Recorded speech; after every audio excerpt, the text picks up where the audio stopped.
Pinasara ang isang mini zoo sa loob ng isang resort sa Boracay.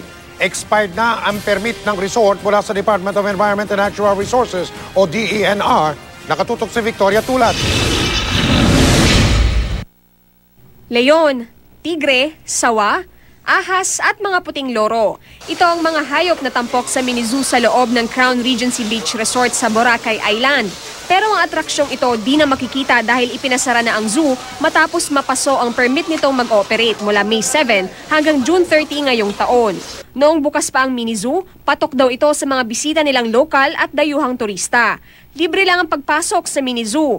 Ang sinisingil lamang daw nila ay yung mga nagpapapicture sa mga hayop para kahit papaano'y makalikom sila ng perang gagamitin sa pag-aalaga sa mga ito.